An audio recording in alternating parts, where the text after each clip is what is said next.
El sábado 24 de julio de 1915, unos 4.500 habitantes de Battle Creek vinieron al tabernáculo de Dime, que ocupaba este sitio, para pronunciar las últimas palabras de despedida a una ancianita.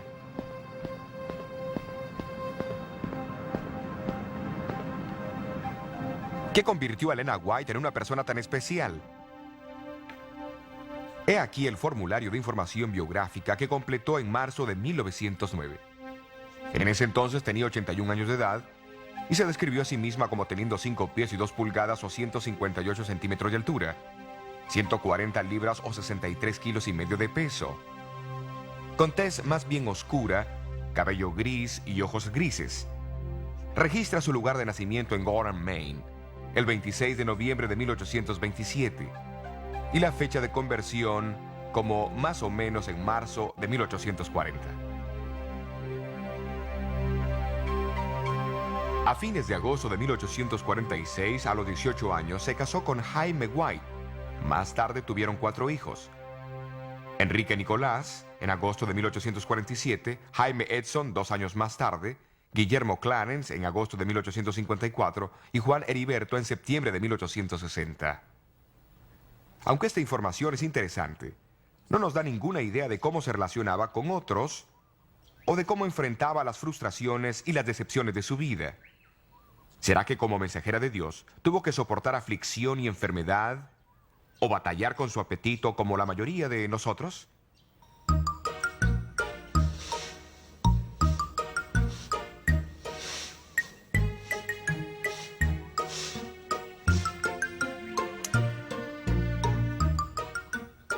De la misma manera, este registro no nos cuenta de su amor por los animales y las flores, en especial los pensamientos, o cuánto gozaba ir a las subastas o comer tomates.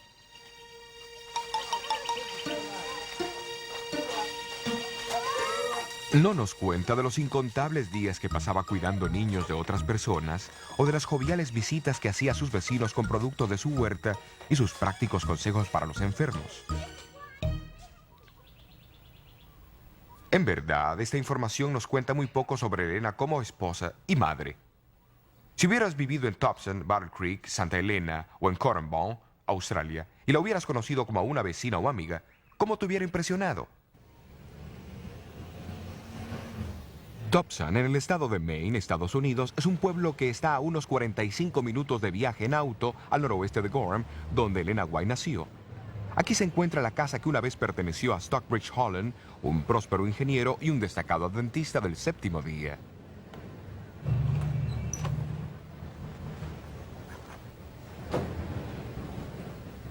En octubre de 1847, los Holland ofrecieron a Jaime y Elena White, también a su pequeño hijito de solo 2 meses, Enrique, una parte de su casa en el segundo piso. Con muebles prestados, comenzaron su vida de hogar.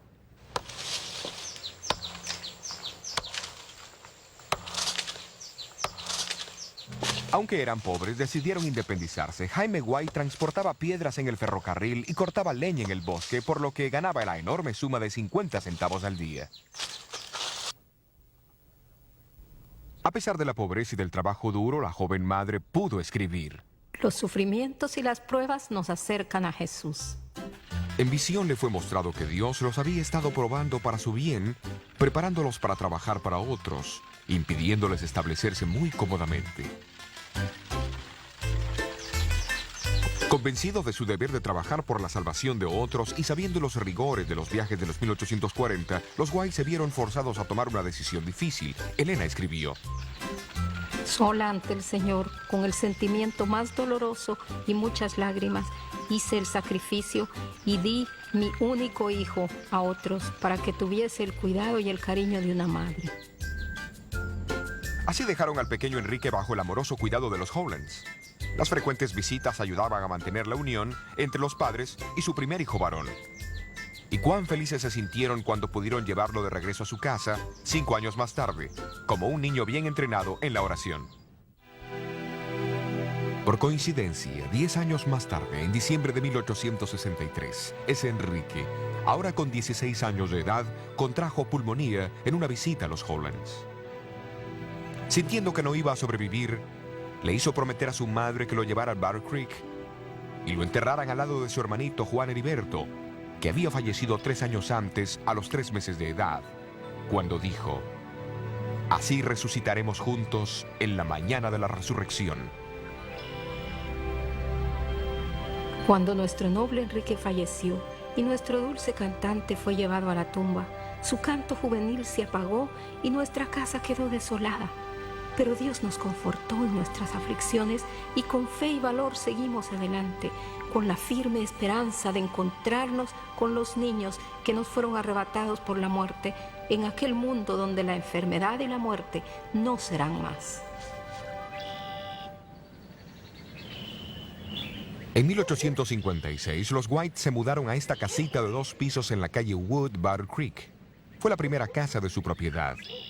El edificio original tenía 6 cuartos, antes que se le añadiesen 2 cuartos más.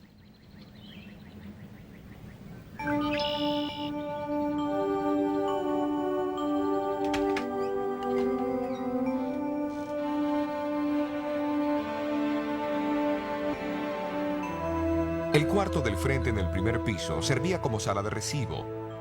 Hoy es un museo, pero entonces servía como un lugar para el culto matutino y vespertino de la familia. En 1859, Elena White comenzó a escribir un diario que provee muchos detalles de la vida de los White aquí en la casa de la calle Wood. Menciona el estar cosiendo pantalones y un saco para su hijo Edson, de 9 años. El 6 de marzo registra que Elena estaba haciendo un vestido. Después de cortar la tela y comenzar a coser, algo salió mal y lo tuvo que desarmar todo y comenzar de vuelta.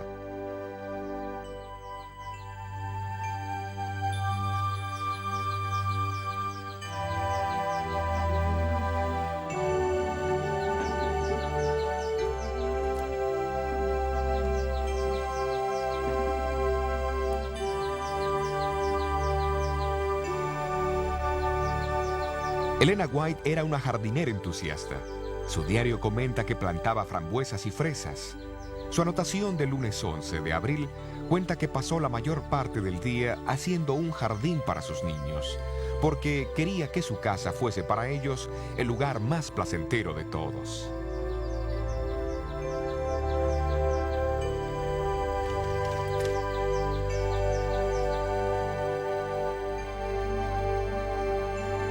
El hogar de los White estaba siempre abierto a las visitas y a veces a la familia le parecía que operaba un hotel gratis. Una anotación del diario en junio menciona 35 personas comiendo a la mesa. Al día siguiente, Elena escribió una corta frase: todos estábamos muy cansados.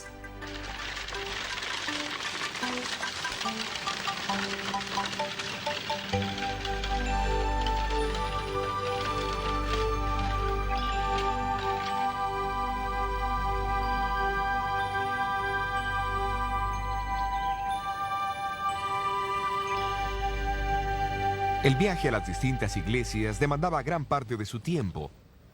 Durante los viajes largos, Elena no se olvidaba de sus niños y se mantenía en contacto con ellos por medio de frecuentes cartas.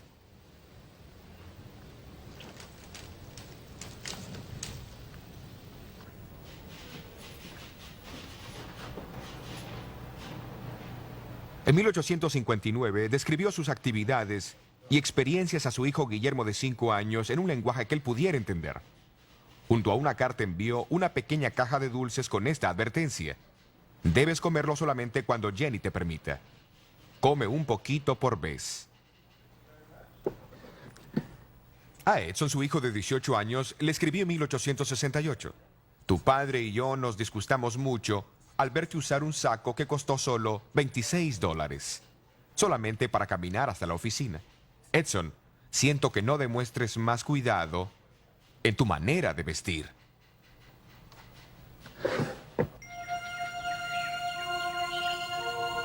Cuando no viajaba cada mañana, dedicaba algunas horas para escribir. A la tarde se dedicaba a coser, remendar, tejer o hacer viajes ocasionales de compras al pueblo o visitar a los vecinos enfermos. Después de recibir la visión concerniente a la salud en 1863, los White regresaron a su casa, determinados a poner en práctica lo que ella había visto. Poco imaginó ella cuán dura sería la lucha con el apetito.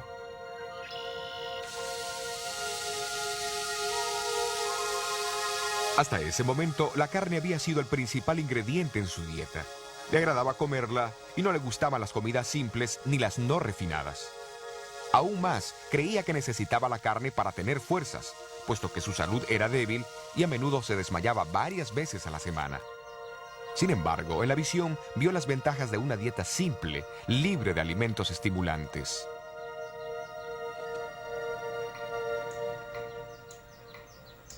Así que instruyó a su cocinero que no preparara más carne.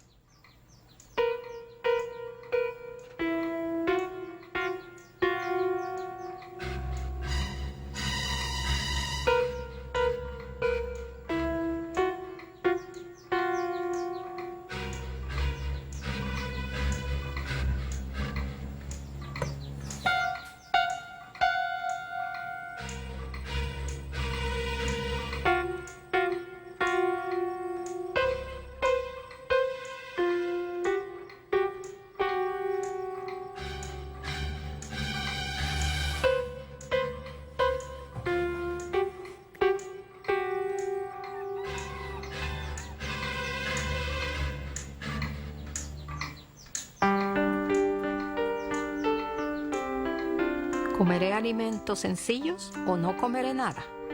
Estómago, tendrás que esperar hasta que comas pan.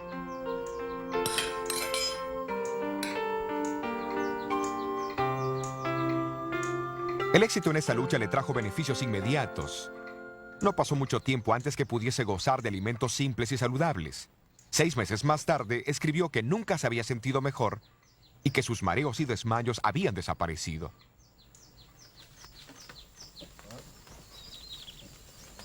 En 1867, los White se mudaron a Greenville, al norte de Michigan. Por 2 años, Jaime había padecido de tensión, mucho trabajo y los efectos de una embolia cerebral. Su enfermedad impulsó a su propia esposa a tomar algunas extrañas medidas para tratar de ayudarlo a recuperar su salud. Aunque los médicos del Instituto de Hidroterapia de Danesville habían advertido a Jaime que la actividad física lo llevaría a otra embolia cerebral, su esposa había visto en visión que sin actividad física y mental no podría recuperarse. En el verano de 1867, Elena vio una oportunidad para envolver a su esposo en el ejercicio físico. Cuando el heno se estaba secando en los campos, visitó a sus vecinos y los persuadió a decir que estaban muy ocupados con su propia cosecha para ayudar a su esposo cuando éste les pedía ayuda. De mala gana, ellos aceptaron cooperar. De acuerdo al plan, cuando Jaime White solicitó ayuda, se sintió frustrado con la respuesta. Sin embargo, su esposa dijo: Mostremos a los vecinos que nosotros podemos trabajar. Cuando lo hicieron, la gente del área se sorprendió al ver a la señora, que hacía poco había estado conduciendo reuniones públicas, poniendo heno en la carreta, pisándolo y formando las parvas mientras trabajaba con su esposo y su hijo Guillermo. Pero lo más importante fue que su novedosa estrategia ayudó a restaurar la salud y el vigor de su esposo. Debido al primitivo estado de la fotografía de aquel tiempo, no hay ninguna fotografía de Elena White sonriendo, aunque un artista dibujó este cuadro basado en una antigua foto. En verdad, la señora White era todo menos malhumorada. Era conocida por disfrutar de una grata risotada en una divertida situación o de una conversación amena. Como muchos de nosotros, ganó peso con la edad. Cuando un amigo en Japón le envió un chaleco tejido llamado Abrázame fuerte, lo vio muy pequeño. Escribió expresando su gratitud por el obsequio y añadió: Pero la hermana White es más gruesa de lo que algunos creen. Jaime y Elena White vivieron en Battle Creek la mayor parte del tiempo hasta 1881. Su vida matrimonial era feliz y compartían una relación tierna a pesar de sus fuertes personalidades y de algunas diferencias de opinión. Porque, como los profetas bíblicos, Elena White tenía sus fallas. En 1876 tuvo ocasión de escribirle a su esposo: No estoy libre de fallas y errores en mi vida. Si hubiese seguido a mi Salvador más de cerca, no tendría que lamentar tanto mi desemejanza con su imagen. Repito, perdóname cualquier palabra o hecho que te haya entristecido.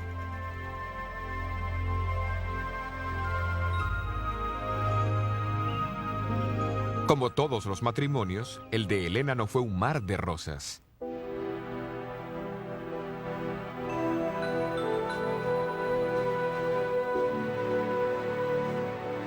Cuando Jaime falleció prematuramente en Battle Creek en 1881 a los 60 años de edad, Elena White sintió la pérdida profundamente.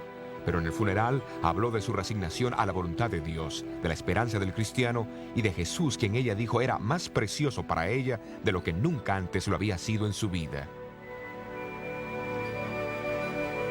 Jaime White fue enterrado en el cementerio de Odd Hill, Battle Creek, cerca de sus dos hijos.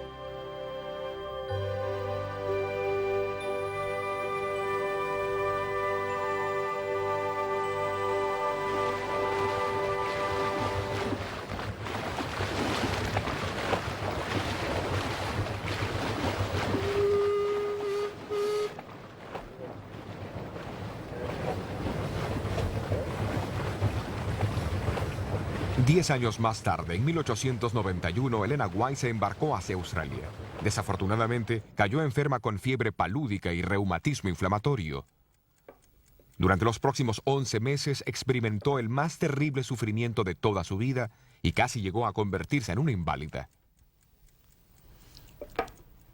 Aún así, al siguiente año fue capaz de escribir: Estos meses de sufrimiento han sido los más felices de mi vida, gracias a la compañía de mi Salvador.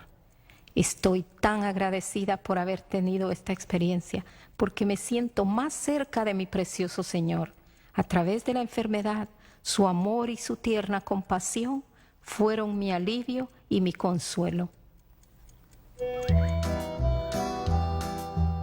Una de las razones para su viaje a Australia era el ayudar en la preparación de una escuela.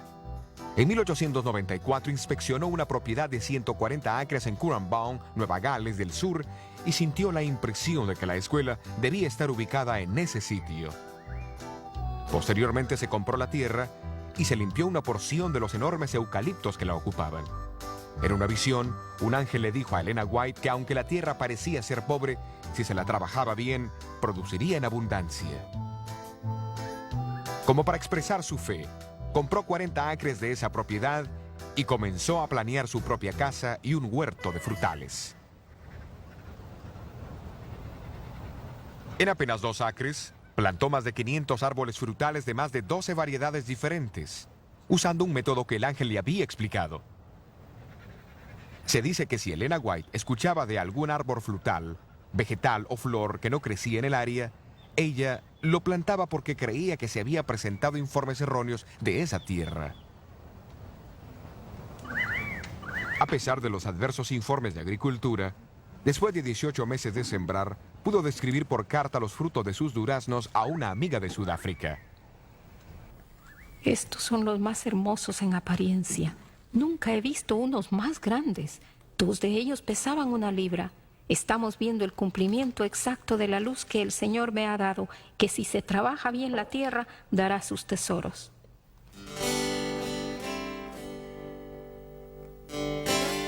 En diciembre de 1895, Elena White y sus ayudantes se mudaron a esta casita de 11 cuartos que más tarde llamó Sunnyside. Estaba situada en la calle Avondale en Currambone, no muy lejos de la escuela, y este fue su hogar hasta que regresó a los Estados Unidos en 1900.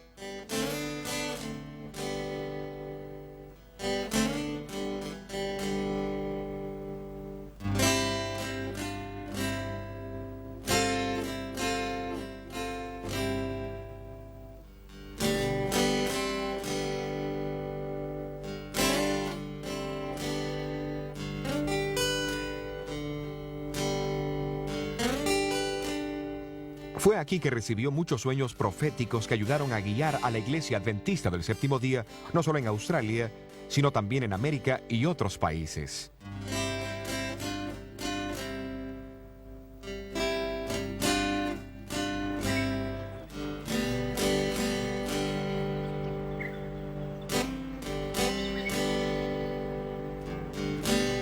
La escuela de Avondale sería una escuela modelo para la obra de educación de la Iglesia Adventista del Séptimo Día.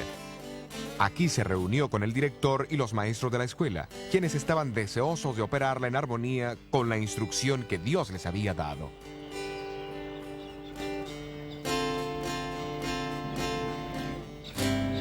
Aquí en Sunnyside, en 1898, completó su libro sobre la vida de Cristo, el deseado de todas las gentes. También cuidó aquí de sus nietos, así como de otros niños que necesitaban un hogar.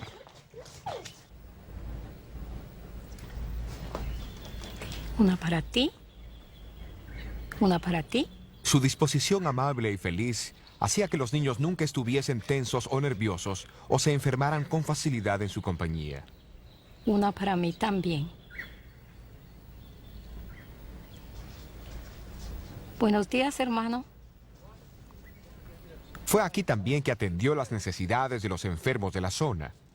A menudo daba productos de su propio jardín y huerto, junto con ropa y dinero, a aquellos que lo necesitaban.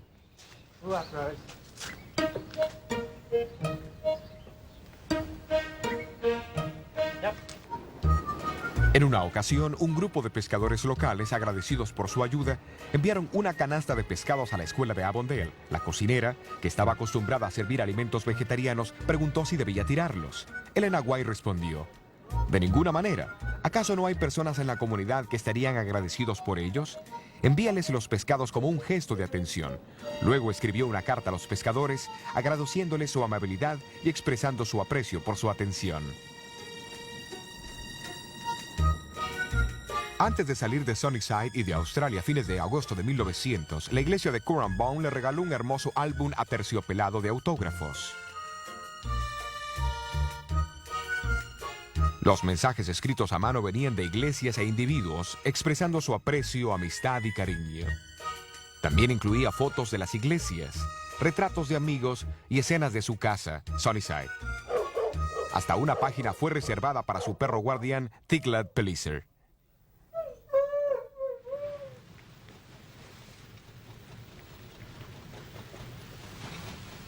Elena White tenía 72 años cuando dejó Australia.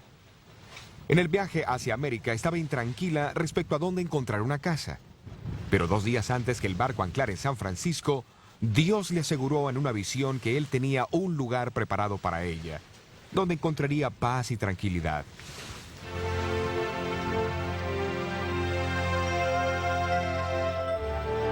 Una semana después de llegar, fue dirigida a esta casa amueblada de 7 cuartos. Estaba al pie de la colina donde está el sanatorio de Santa Elena, en California. Para su deleite, vio que podía comprarla con menos de lo que había recibido de la venta de Sunnyside. La residencia recibió el nombre de Elms Haven y sería su hogar durante los últimos 15 años de su vida.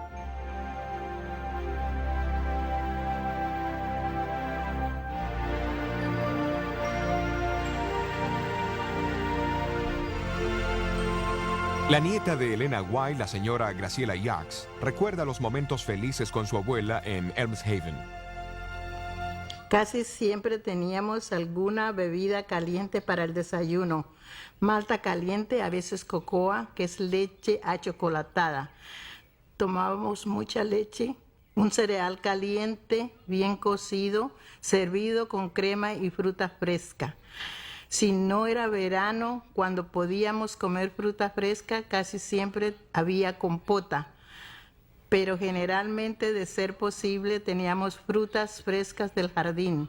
Había un huerto con melocotones, manzanas, peras y hasta níspolas. Así que teníamos frutas casi todo el año. Las frutas era uno de los platos principales del desayuno.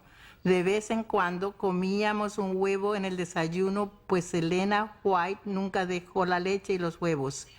Ella necesitaba los huevos y la leche como proteína. Hacíamos requesón. Ella no podía comer legumbres secas, hasta era alérgica a las lentejas. Y mi madre preparaba un asado delicioso de lentejas con aceitunas, pero la abuela no podía comerlo.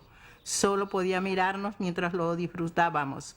Parecía que no podía comer legumbres secas de ningún tipo, o sea que necesitaba comer huevos y leche mientras fuese posible, pero se aseguraba de que la leche sirviera para que no hubiese peligro de gérmenes, y también se aseguraba que los huevos fuesen de gallinas alimentadas con granos. Todos estaban felices, nunca ocurría algo desagradable en la mesa y a menudo pasaban cosas extrañas en la mesa, extrañas para algunos y no para otros. Recuerdo un señor con su esposa. Ella estaba encinta y quería un poco de pan blanco y su esposo no se lo dejaba tocar. Tenía que ser pan integral, que era bueno, pero ella quería pan blanco. Él le decía, no debes comer pan blanco. Bueno, ellos estaban sentados aquí a la mesa y Elena White miró a su alrededor después de la oración y vio a la señora. Esta estaba mirando el pan en la mesa. Solo había pan integral y Elena dijo, señora fulana de tal, ¿le gustaría un poco de pan blanco?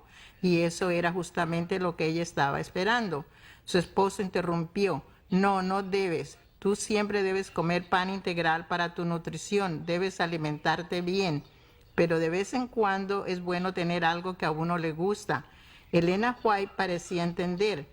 Sin preguntar nada, añadió, permítame buscarle pan blanco. Y así lo hizo. Me imagino que su esposo se debe haber incomodado. No lo sé. Ella no era intransigente, ¿cómo puedo decir? Ella no quería que nosotros tomáramos sus escritos como una prisión.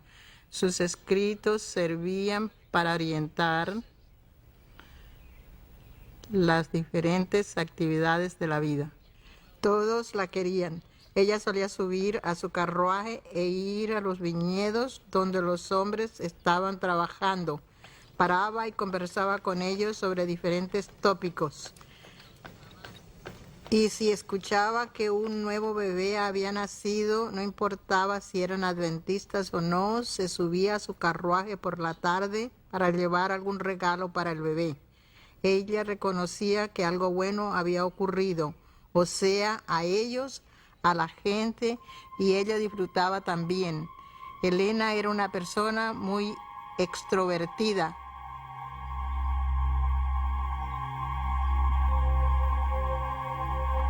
Tantas veces los ángeles vinieron a este cuarto para quedarse a su lado e instruirla. ¿No sería interesante hablar con los ángeles? Algún día seremos capaces de hablar con nuestro ángel y será maravilloso. Pero lo más interesante fue cuando el mismo Jesús estuvo aquí. Y no puedo olvidarlo. Cuán interesado estaba él en la pequeña señora que trataba de llevar a cabo la instrucción que se le había dado y escribía.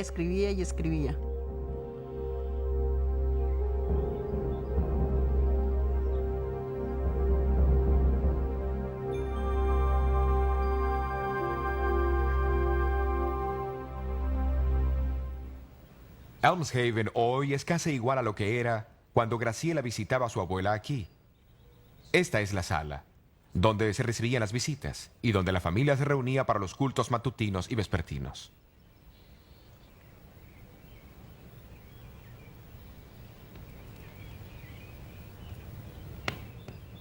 A Elena le encantaba especialmente esta chimenea con sus azulejos pardos representando la leyenda del rey Arturo y sus caballeros.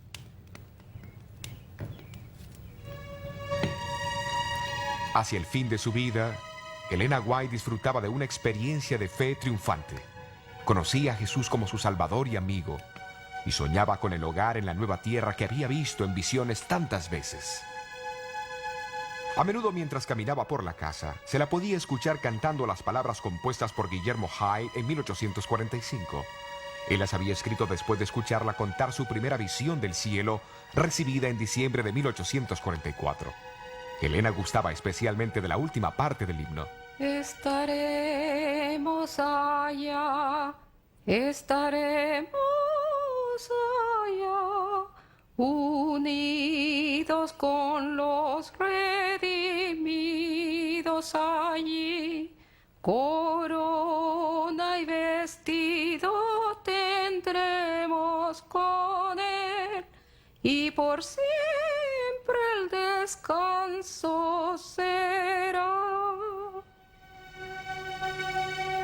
Fue al entrar en el cuarto donde escribía un sábado de mañana en febrero de 1915 que tropezó, cayó y se fracturó la cadera.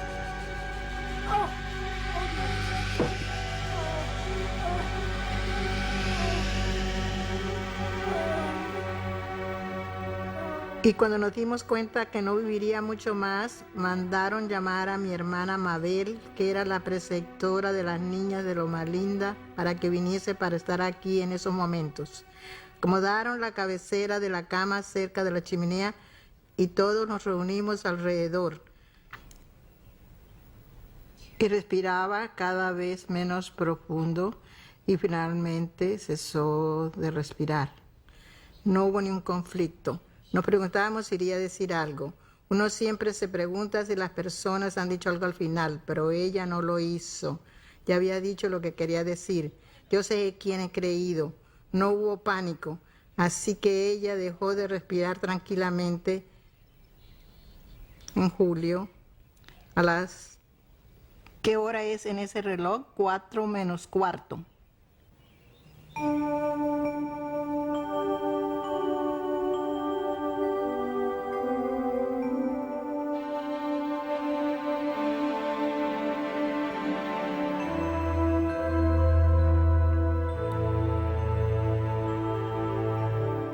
Su funeral tuvo lugar conducido el sábado 24 de julio en el tabernáculo de Dime en Battle Creek.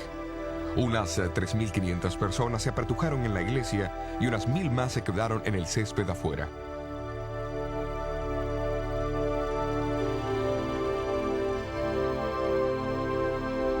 Elena White descansa en la parcela familiar en el cementerio de Oak Hill en Battle Creek.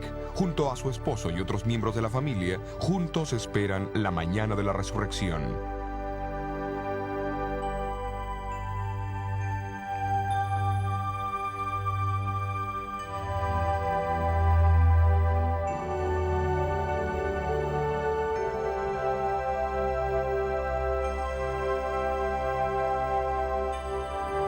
Como todos los mensajeros de Dios a través de las edades, Elena White experimentó las alegrías y las tristezas de la vida.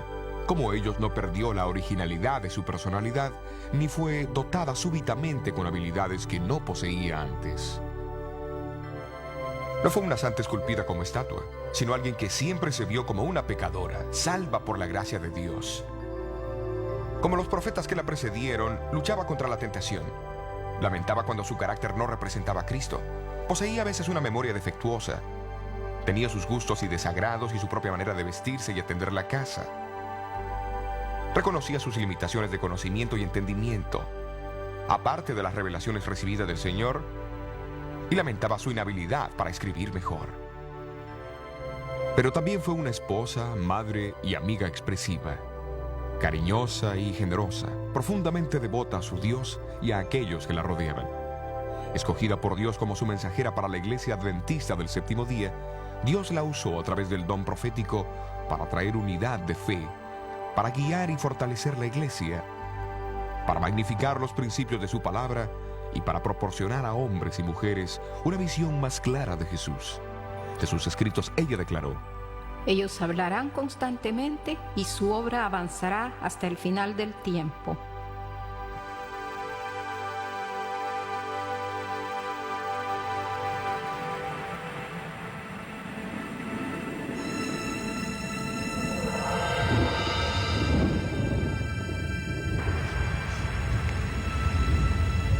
Una grande señal apareció en el cielo.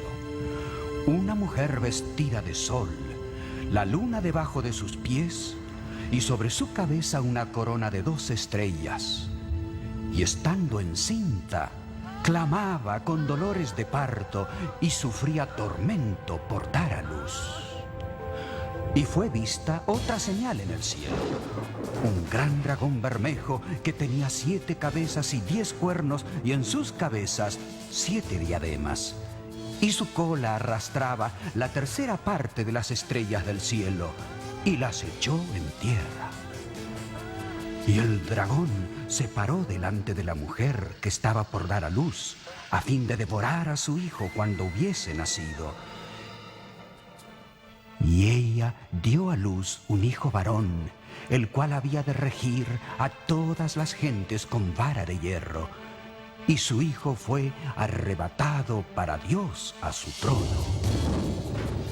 Y fue hecha una gran batalla en el cielo.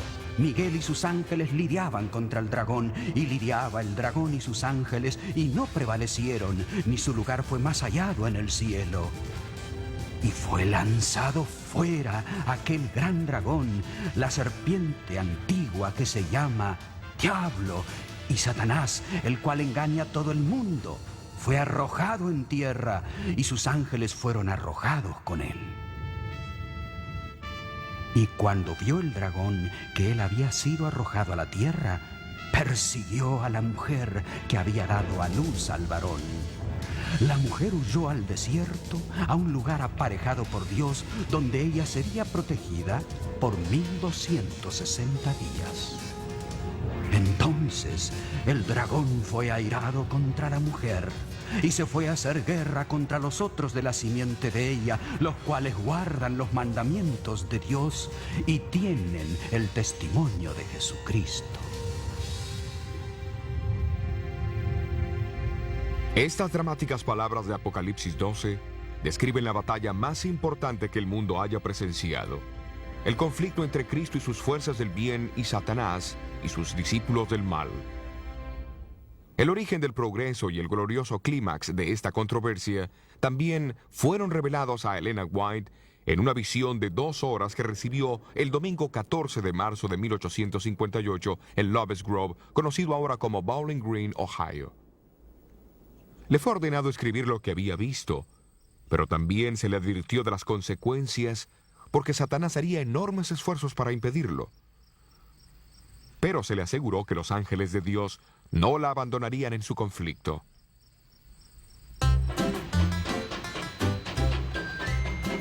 Luego descubrió lo que eso significaba. Al día siguiente, Jaime y Elena White dejaron Bowling Green y tomaron el tren hacia Battle Creek, Michigan. En el camino, hicieron planes para escribir y publicar lo que ella había visto.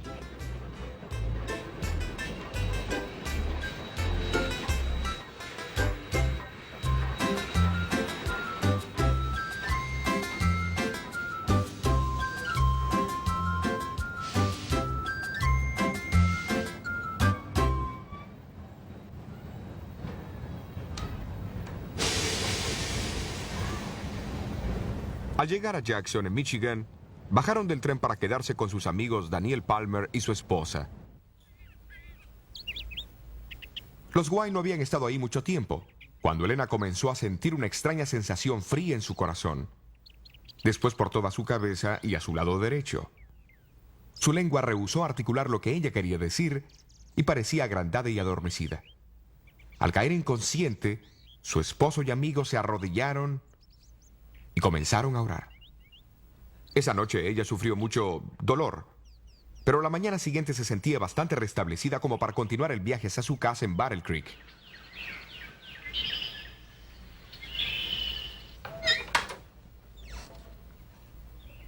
Elena White fue llevada por estas escaleras hacia su habitación, donde por varias semanas no sentía el toque de la mano ni el agua más fría sobre su cabeza.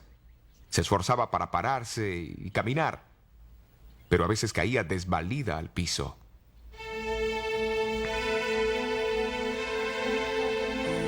En esta condición comenzó a escribir sobre el gran conflicto. Escribía una página y luego se acostaba agotada por 3 días. Tomaba la pluma y escribía otra página solo para verse obligada a descansar nuevamente. Así siguió por semanas, pero gradualmente se le hizo más fácil y rápido escribir.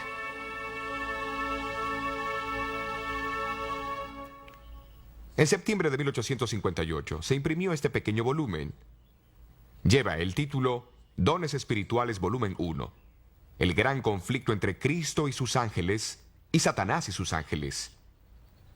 Contiene 41 capítulos, comenzando con la caída de Satanás y concluyendo con la segunda muerte. Durante los 57 años restantes de su vida, Elena White recibió otras visiones sobre la historia del gran conflicto. También estudió los escritos de historiadores que le otorgaron fechas y detalles de menor importancia no presentados en las visiones. Todo esto, juntamente con su conocimiento de la Biblia, la habilitaron para aumentar grandemente su primera narración y a escribir una historia coherente con lo que ella había visto. Al fin, estos 5 volúmenes en la serie del conflicto de los siglos, de 3.600 páginas, expusieron más detalladamente el origen, el progreso y los eventos finales del gran drama de los siglos. En la introducción al libro El Gran Conflicto, Elena White explica por qué le fue revelada la escena del prolongado conflicto entre el bien y el mal y por qué se le instruyó a comunicarla a otros. En el gran conflicto final, Satanás empleará el mismo plan, manifestará el mismo espíritu y obrará con el mismo fin, como en todas las épocas anteriores. Lo que ha sido volverá a ser, con excepción de que el conflicto venidero será marcado con una intensidad terrible que el mundo jamás vio. Los temas de ese conflicto y los hechos finales de la gran controversia de los siglos están descritos en Apocalipsis 13 y 14. El capítulo 13 predice que todos los habitantes de la tierra serán llevados a una decisión final de sumisión y lealtad hacia Cristo o a Satanás. Para prepararnos para esta crisis final, Dios envía un triple mensaje de advertencia descrito en Apocalipsis 14. Este debe ser predicado a toda nación, tribu, lengua y pueblo, pues a cada ser humano se le dará la oportunidad de hacer su decisión final: adorar al Creador o adorar al poder identificado como la bestia, la mayor falsificación de la verdad, y el dragón Satanás, quien le da su poder, su trono y su gran autoridad.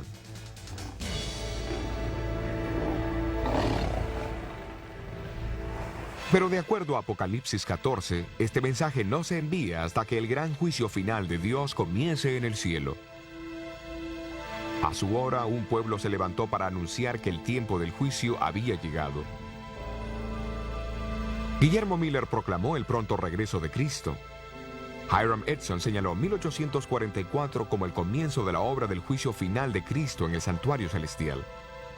Raquel Oakes compartió el conocimiento del séptimo día sábado, preservado a través del tiempo. José Bates reconoció su significado profético al preparar a un pueblo para la segunda venida del Señor. A Elena White le fue dado el testimonio de Jesús, el don de profecía, para proporcionar orientación y dirección en la proclamación del Evangelio eterno. A través de sus visiones, Dios dirigió la creación mundial de escuelas, colegios, hospitales, fábricas de alimentos saludables, editoriales e iglesias. Todos esos se dedican a compartir las buenas nuevas del gran amor de Dios y el pronto regreso de Jesús. Personas de todas las naciones están respondiendo al llamado de Dios para adorarlo como Creador y Redentor. La Biblia los identifica por su fidelidad a Jesús y porque guardan los mandamientos de Dios, expresado en su amor a Dios y al prójimo. Para un mundo que busca un rayo de esperanza en medio de la oscuridad creciente, de enfermedad y desesperación, de violencia y de temor, ellos traen un mensaje de sanidad, reconciliación y liberación. Jesús murió por los pecados de todos. Vive para brindar perdón a aquellos que lo piden. Está a punto de regresar para establecer un nuevo mundo, donde el dolor y las lágrimas y la muerte no existirán jamás.